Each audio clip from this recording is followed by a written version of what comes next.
یا جتنی اس کی عزت تکریم ہونی چاہیے وہ نہیں ہو رہی. اب یہ ڈیاگنوزس تو سب کرتے ہیں, ایک دوسرے کی بات کی ہم وہ نفی بھی نہیں کرتے, لیکن پھر اس کا علاج کیا ہے؟ کیسے طاقتور ہوگا؟ ابھی کھڑے ہو کر یہاں کہا گیا کہ طاقتور ہوگا جب ہم ووٹ کو عزت دیں گے.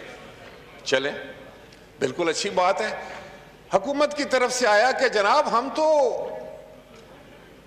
الیکشن کمیشن پورا الیکشن پروسیس میں آپ کو دعوت دے رہے ہیں کہ آپ آئیں ہمارے ساتھ بیٹھیں.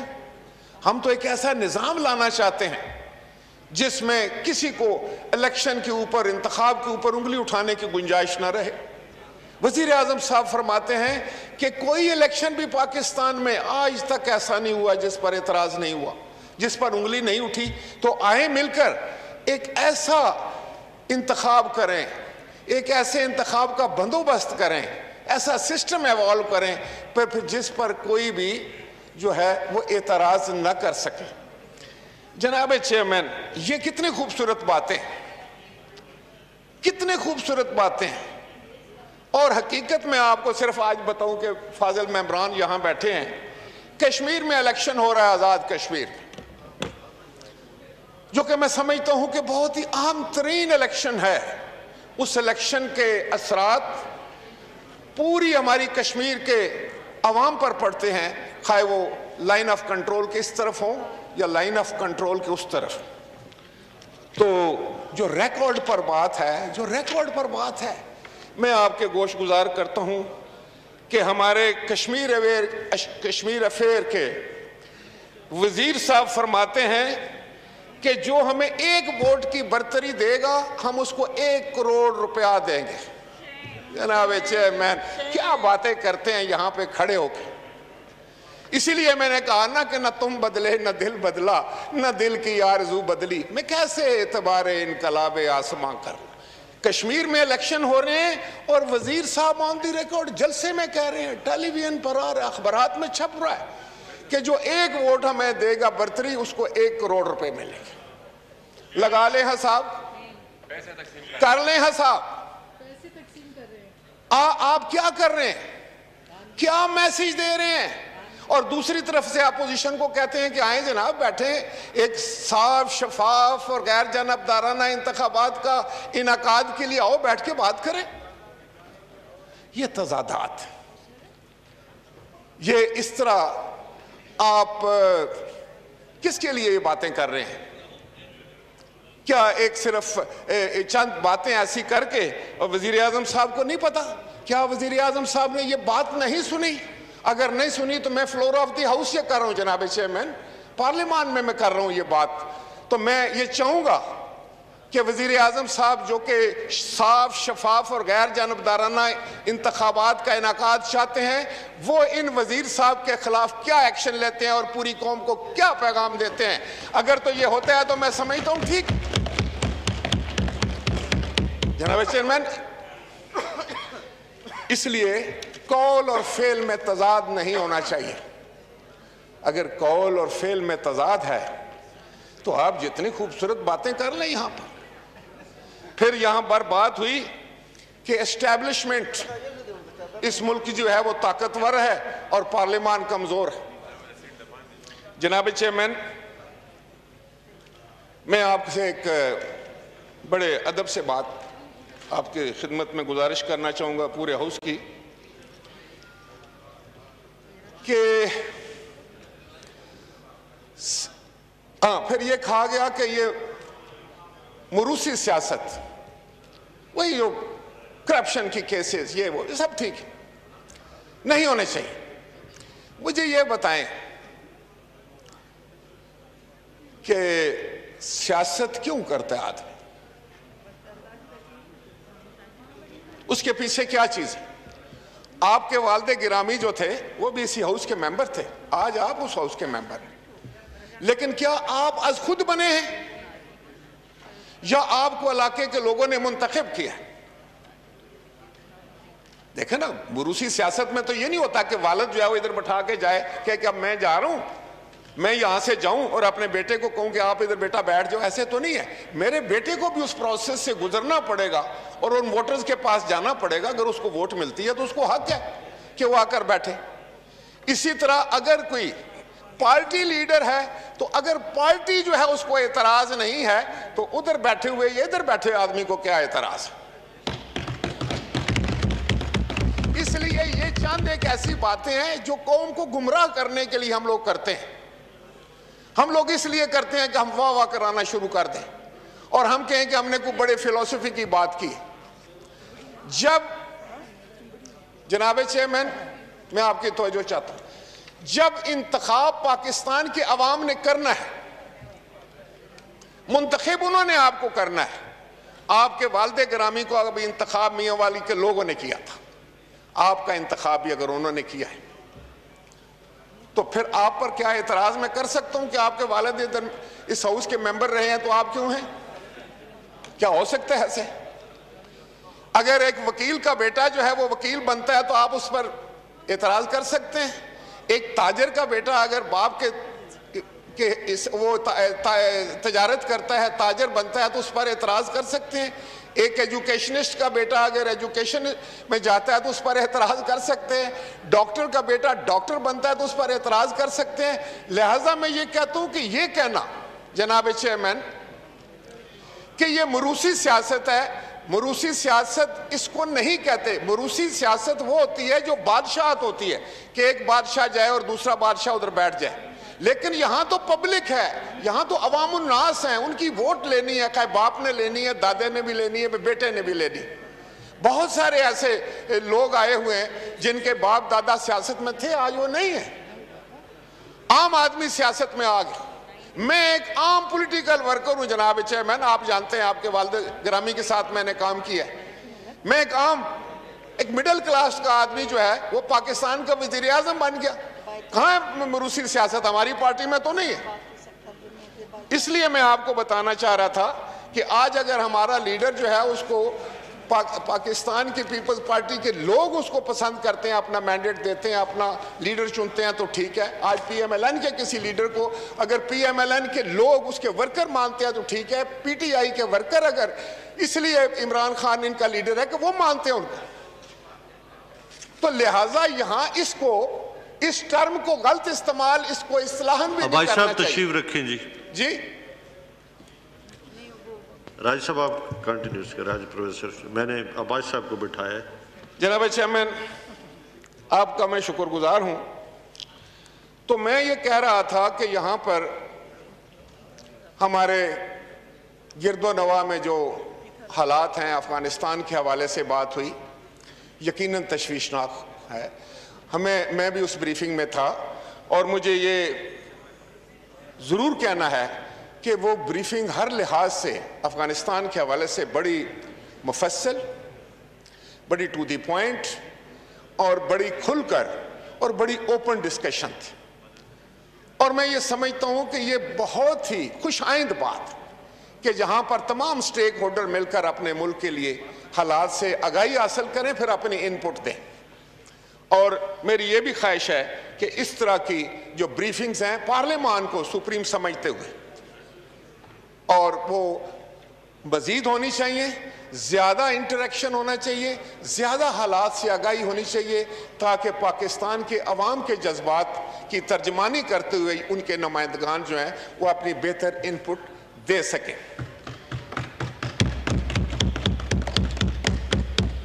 جناب چیئرمین میں آپ سے یہ ایک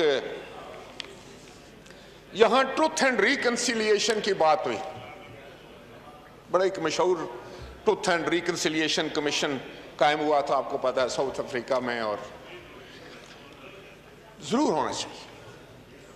جناب چیئرمین میں سمجھتا ہوں کہ تمام سٹیک ہولڈرز کو اکٹھا ہو کر ہمیں ایک تجزیہ کرنا چاہیے اور ہمیں اپنی جو کمی کوتاہی ہے، جس سے بھی کوئی ہوئی ہے، اس سے کوتا نظر ہوئی تو ہے نا. اگر ہم سمجھتے ہیں کہ ہم آج بھی پسماندہ ہیں، 72 سال کے بعد بھی ہماری ڈائریکشن ٹھیک نہیں ہے، اگر ہمارے ادارے اگر کمزور ہیں، تو تمام سٹیک ہولڈرز بیٹھے اور ان کو کھلے دل سے اوپن ہارٹ سے بیٹھ کر ایک دوسرے کی سننی چاہیے بات، اس میں ایک سیر حاصل بحث ہونی چاہیے۔ اس دن میں سمجھتا ہوں جس طریقے سے ہماری آرمڈ فورسز کے لوگوں نے، جس طرح فوج کے لوگوں نے بڑے کھلے دل کے ساتھ، بڑے صبر تحمل کے ساتھ، بڑی خوشی خوشی جو ہے وہ ساری باتیں سنی، اسی جذبے کے تحت، اسی جذبے کے ساتھ ہمیں پھر بیٹھ کر تمام سٹیک ہولڈرز کو اور کھل کر ایک دوسرے کی بات غور سے سننی چاہیے، صبر و تحمل سے سننی چاہیے، اور پھر سب کو مل کر سر جوڑ کر ان تمام جو بھی مسائل ہیں ان کا حل ڈھونڈنے کی کوشش کرنی چاہیے نیک نیتی کے ساتھ۔ اور دنیا میں کوئی ایسا کام نہیں ہے جو نہ ہو سکے، یہ ہو سکتا ہے، اور یہ بڑی اچھی بات ہے۔ اسی بریفنگ کو میں سمجھتا ہوں جو ہوئی ہے پارلیمان میں، جس کو آگے ون سٹیپ فردر لے جا کر آگے بڑھ کر ایک قدم، تو ہم اس کو اسی قسم کا کوئی نظام وضع کر سکتے ہیں جس میں ہماری کوتاہیوں، ہماری کمزوریوں اور ہر قسم کی ہماری جتنے بھی ویکنسز تھی ان کو سامنے لا کر ان کو پھر اپنی ویکنسز کو اپنی سٹرینتھ بنائیں۔ جناب چیئرمین، ویکنسز ہوتی ہیں، لوگوں میں ہوتی ہیں، انسانوں میں ہوتی ہیں، معاشرے میں ہوتی ہیں، لیکن اگر آپ ڈیاگنوزز کر لیں، صحیح تشخیص کر لیں، تو پھر یہ بھی اللہ تعالیٰ نے ایک دانش دی ہوئی ہے انسانوں کو کہ وہ اپنی ویکنسز کو سٹرینتھ میں کنورٹ کر سکتے ہیں اور اس کو طاقت بنا کر جو ہے وہ آگے بڑھ سکتے ہیں۔ میں اس لیے یہ کہوں گا کہ یہ ٹروتھ اینڈ ریکنسیلیشن والی بات جو ہے یہ تمام جتنے بھی ادارے ہیں، ہمارے سربراہان ہیں، ان کو ذہن میں رکھنی چاہیے۔ یہ ایک راستہ ہے جس پر چل کر میں سمجھتا ہوں اپنے ملک کے لیے ہم بہت ساری آسانیاں پیدا کر سکتے ہیں۔ جناب چیئرمین، جس وقت ہم بات کرتے ہیں افغانستان کی صورتحال کی تو یقیناً خدشات ہیں۔ پاکستان ایک فرنٹ لائن سٹیٹ رہا ہے۔ اگر 3,500 امریکنز جو ہیں ان کی جان گئی، کیجویلٹیز ہوئی ہیں، کہتے ہیں $2 ٹریلین ان کے گئے ہیں، تو پاکستان کے نقصان کا بھی تو ذرا آپ اندازہ لگائیں۔ 70,000 کے قریب ہماری جانیں گئیں، 70,000 لوگوں کی جان گئی being front line state, and colossal loss ہوا ہمارا، بہت مین اینڈ مٹیریل۔ اور اس کے باوجود جو انٹرنیشنل کمیونٹی ہے، جو بین الاقوامی برادری ہے ہماری، انہوں نے یہ قربانیاں ریکگنائز نہیں کی۔ مجھے بڑے افسوس کے ساتھ کہنا پڑتا ہے، بڑے دکھ کے ساتھ کہنا پڑتا ہے۔ پھر بھی ہمیں مورد الزام ہم ٹھہرے، پھر بھی ڈو مور کے لیے ہمیں کہا گیا، پھر ہی ہمیں کارنر کرنے کی کوشش کی گئی، پھر ہی ہمیں ڈی فیس کرنے کی کوشش کی، اور ہم پر یہ الزامات بھی لگے ہم تو بریڈر ہیں اس سارے نظام کی، اور ہم جو ہے ہم نے یہاں پر جو ایسے معاملات جو ہیں وہ کر رکھے ہیں جس کی وجہ سے یہاں سے بریڈ ہوتے ہیں یہ ساری جو انتہا پسندی ہے۔ حالانکہ جتنی قربانیاں پاکستان، میں تو یہاں تک میں کہتا بھی ہوں اور میں نے کہا بھی تھا کہ پاکستان نے اس دہشت گردی کے خلاف ساری دنیا کی جنگ لڑی ہے، پوری عالم انسانیت کی جنگ لڑی ہے، ہم نے اپنے سینے پر ہم نے زخم کھائے۔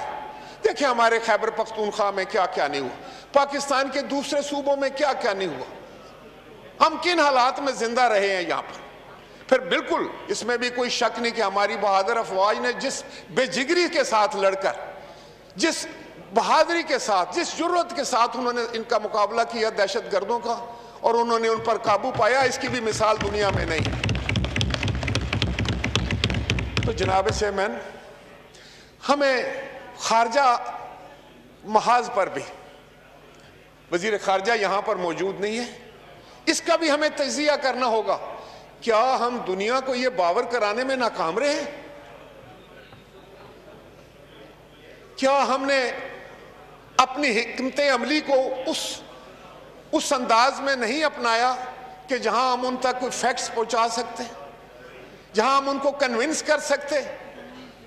میں کسی ایک کو نہیں دشنام دینا چاہتا، لیکن یہ بھی میں سمجھتا ہوں ہمیں سب نے سر جوڑ کر یہ بھی بنانا تھا، یہ بھی اس پارلیمان سے اگر یہ پھوٹتی، یہاں ہم نے اکٹھا ہونا تھا سب سٹیک ہولڈرز نے، اور پھر اس کا کوئی لایا عمل بنانا تھا تاکہ دنیا کو ہم باور کرا سکتے کہ ہماری قربانیاں جو ہیں وہ سب سے زیادہ ہیں۔ جناب چیئرمین، کشمیر دیکھیں ہم کن حالات میں گھرے ہوئے ہیں بین الاقوامی طور پر، اور ہمارے ارد گرد کیا ہو رہا ہے.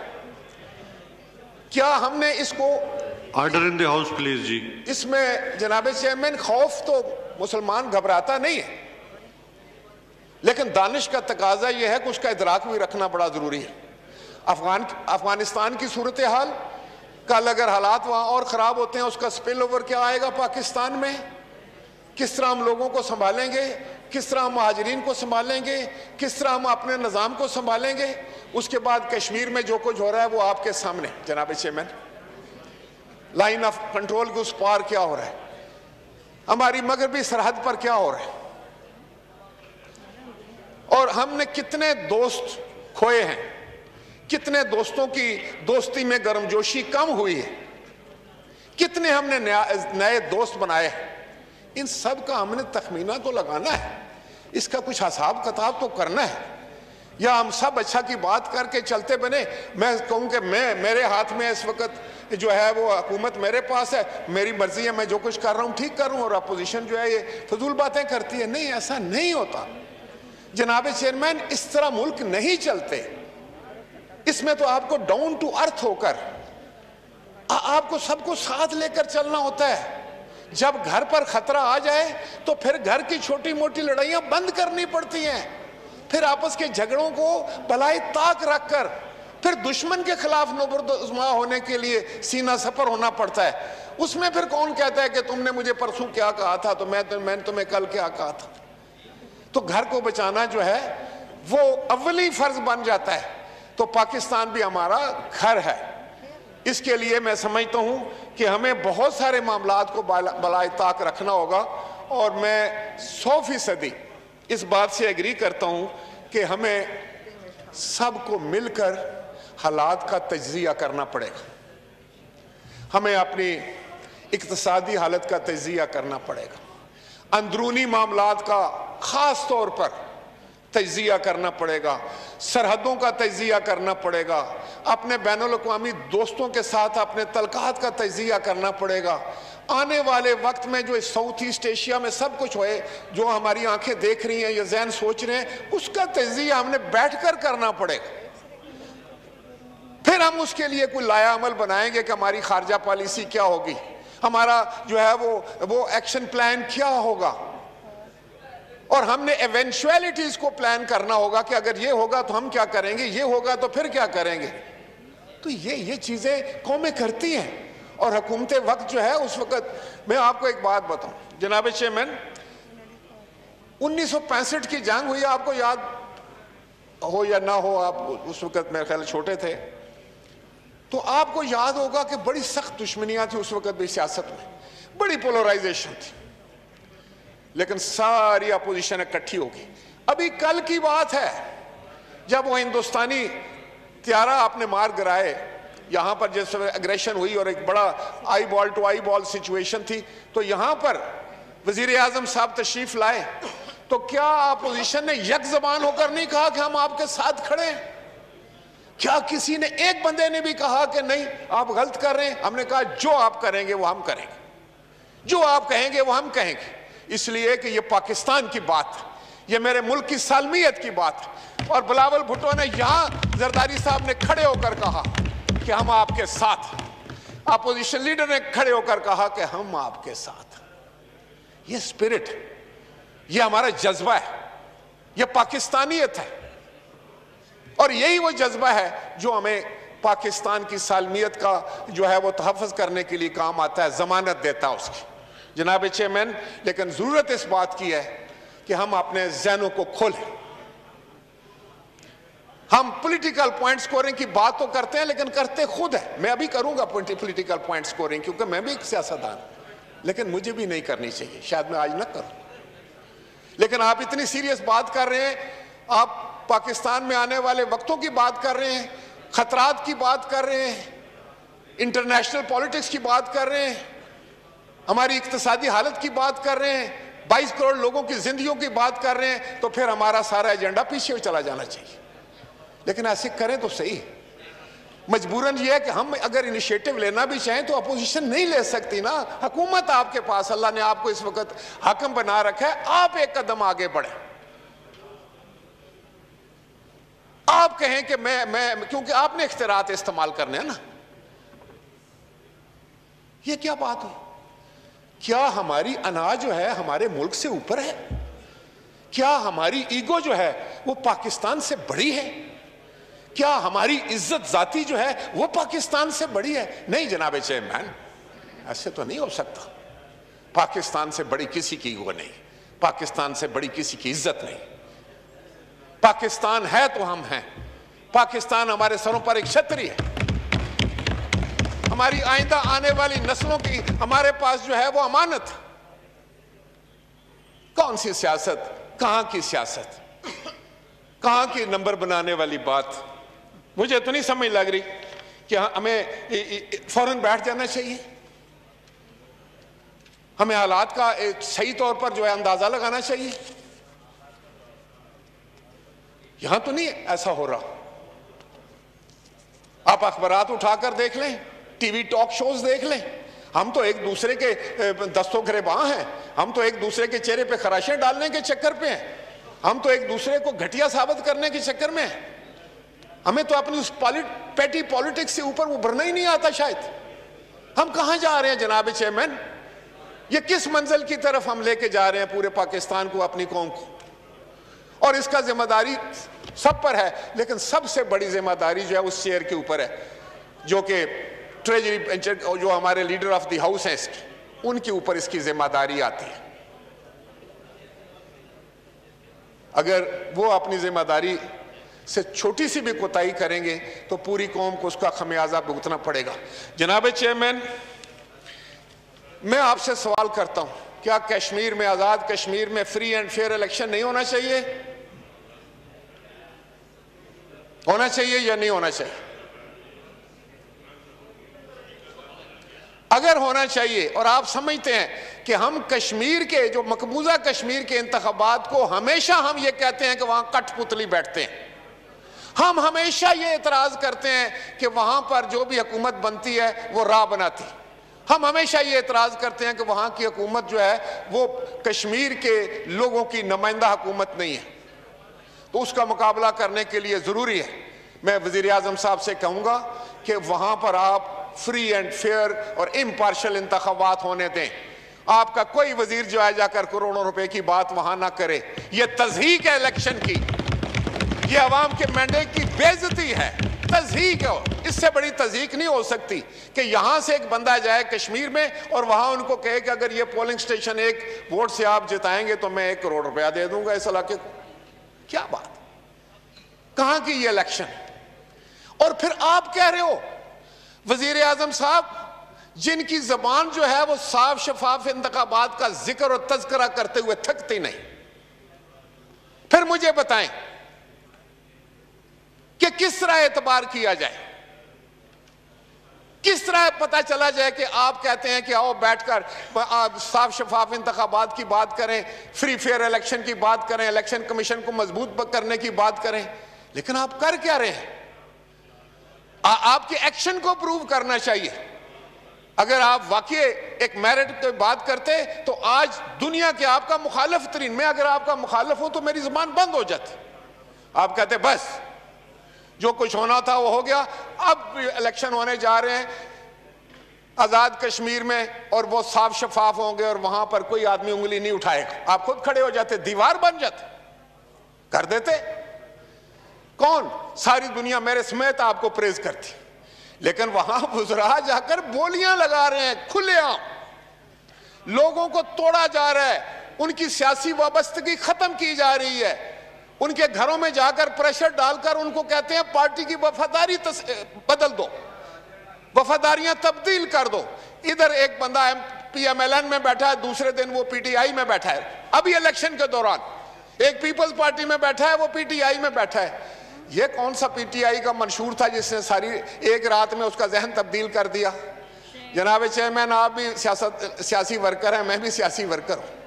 ہے نا زیادتی ہے، نفی ہے نا یہ سیاست کی، جمہوریت کی نفی ہے نا. اور اس کے بعد پھر یہاں ہم سرمن دیتے ہیں، بڑی لمبی لمبی ہماری تقریر ہوتی ہے، بات کرتے ہیں، کہتے ہیں جی کہ میں تو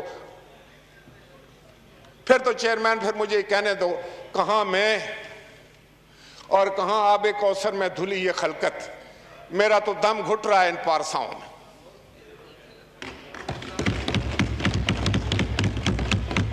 جناب چیئرمین،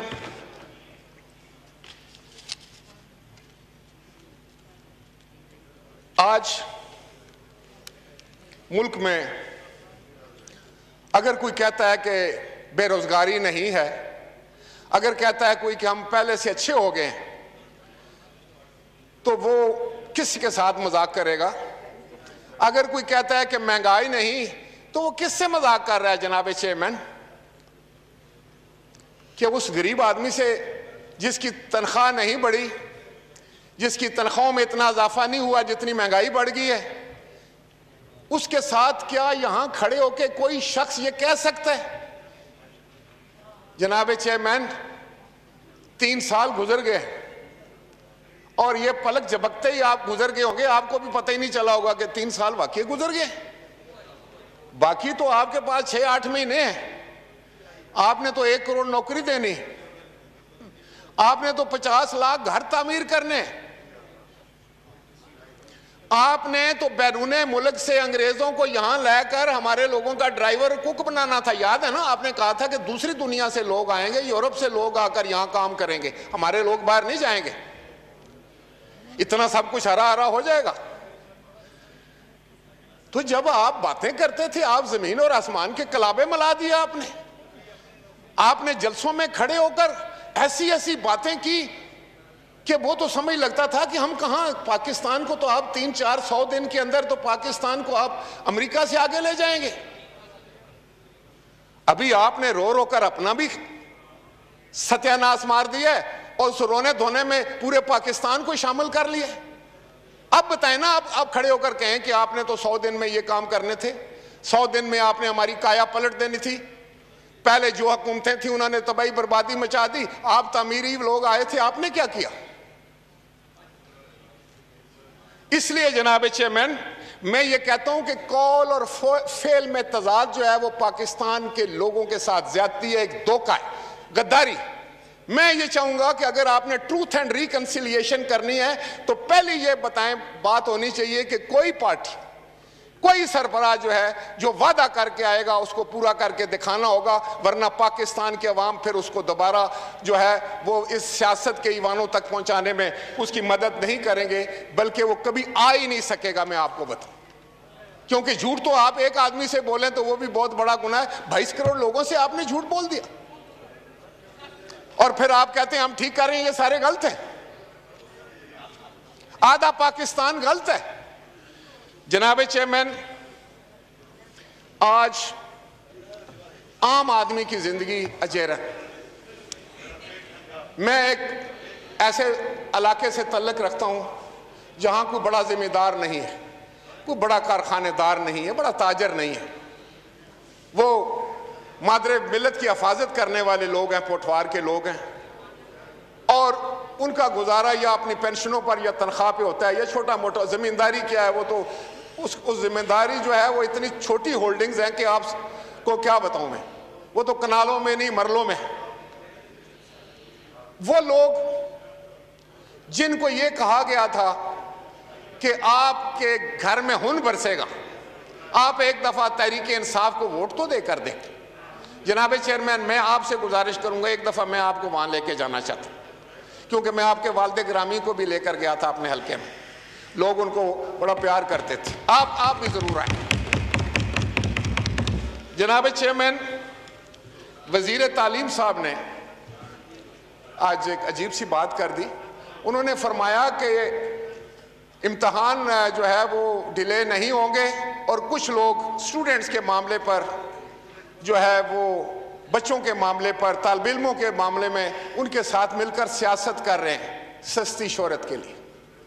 اب کہاں تشریف لے گیا، میں ان سے بات کر رہا ہوں. میں نے یہ بات اٹھائی تھی یہیں اسی فلور آف دی ہاؤس پر کہ بچے جو ہیں وہ 50 لاکھ بچوں کے مستقبل کی بات ہے. کووڈ تھا پچھلے سال تو آپ نے ان کو بغیر امتحان لیے پاس کر دیا. اس دفعہ وہ غیر معمولی حالات تھے، کیا آج غیر معمولی نہیں ہے؟ آپ کی جو یہ کنٹرول اتھارٹی ہے وہ کیا کہہ رہی ہے کہ آج تو آپ کا اس سے زیادہ خطرناک ویریئنٹ جو ہے وہ کہتے ہیں وہ آ گیا ہے. اور آپ کا بھی دن بدن بڑھنا شروع ہو گیا ہے. اسلام آباد میں جو شرح ہے اتنا اس کی وہ آگے چڑھی گئی ہے. تو میں نے یہ کہا تھا, میں آج بھی یہ کہتا ہوں کہ پاکستان کے اسٹوڈنٹ ہمارے بچے ہیں, ہمارے بیٹے اور بیٹیاں ہیں. ان کی جو جائز مانگ تھی کہ آپ 4 ہفتے 5 ہفتے ڈیلے کر دیں تاکہ ہم تیاری کر لیں, کووڈ کی وجہ سے ہماری تیاری نہیں ہو سکی اور اتنی لوڈ شیڈنگ تھی کہ ہم پوری طرح پڑھائی نہیں کر سکے. آپ ہمیں ایک جگہ کیسے بٹھائیں گے, کہاں بٹھائیں گے آپ؟ لیکن آپ نے کیا کہا, آپ نے کہا کہ ہم اتنے مضمونوں کا ٹیسٹ نہیں لیتے. آپ ان کو 6 ہفتے اور دیتے اور تمام مضامین کا آپ ٹیسٹ لے لیتے. تو یہ کیا, اس میں کیا برائی تھی؟ آپ نے کہا جی کہ یہ کیا سستی شہرت ہے. کیا آپ سمجھتے ہیں کہ ہمارے بچے اگر سراپا احتجاج ہوں, یہاں اسلام آباد میں 40-35 کے قریب بچے تھے, 300 پولیس والے تھے, انہوں نے جو مار مار کر ان کی درگت بنائی ہے. شفقت محمود, کیا آپ نے دیکھا تھا؟ آپ نے اس بات پر اعتراض کیا تھا کہ بچوں کو کیوں مار رہے ہو؟ اس وقت تو آپ کی زبان گونگ تھی. یہاں آپ کہتے ہیں کہ ہم پولیٹیکل پوائنٹ سکورنگ نہیں کرتے. میں آپ کو بتاؤں کہ آپ نے ظلم کیا ان بچوں کے ساتھ, ان کو تیاری بھی نہیں کرنے دی اور آپ ان کا امتحان لینا چاہتے ہیں. آپ کہتے ہیں کہ بھائی ہر سسٹم چینج ہو سکتا ہے, ہر سسٹم 6 ہفتے آگے جا سکتا تھا. آپ اتنی چھٹیاں دے سکتے ہیں تو وہ سسٹم آگے, یونیورسٹی کے ایڈمیشن نہیں جا سکتے. وہ بچے کہتے ہیں کہ ہماری تیاری نہیں, اگر ہم نے امتحان دیا یا ہمارے نمبر کم آئیں گے, میرٹ پہ نہیں جائیں گے ہم, یا ہم فیل ہو جائیں گے, ہماری مدد کریں. تو اگر ہم ان کے لیے آواز اٹھاتے ہیں تو بالکل میں سمجھتا ہوں کہ یہ ہمارا قانونی اور آئینی حق ہے. اور میں اس کے لیے بار بار آپ کو کہتا رہوں گا کہ اسٹوڈنٹس کے ساتھ, پاکستان کے تمام اسٹوڈنٹس کے ساتھ آپ زیادتی کر رہے ہیں. ان کو آپ کو 6-8 ہفتے کا ٹائم تیاری کے لیے دینا چاہیے تھا, اس کے بعد آپ نے ان سے امتحان لینا تھا. آپ جو بھی کر رہے ہیں آپ ظلم کر رہے ہیں, یہ کوئی پوائنٹ سکورنگ نہیں ہے. آپ بات کریں تو وہ ٹھیک ہے, ہم کریں تو پولیٹیکل پوائنٹ سکورنگ ہے. اس میں کون سی پولیٹیکل پوائنٹ سکورنگ ہے؟ آج آپ امتحان لے لیں گے تو بچے جو فیل ہو جائیں گے اس کی کون ذمہ دار ہوگا؟ 6 ہفتے میں کون سا فرق پڑنے جا رہا ہے؟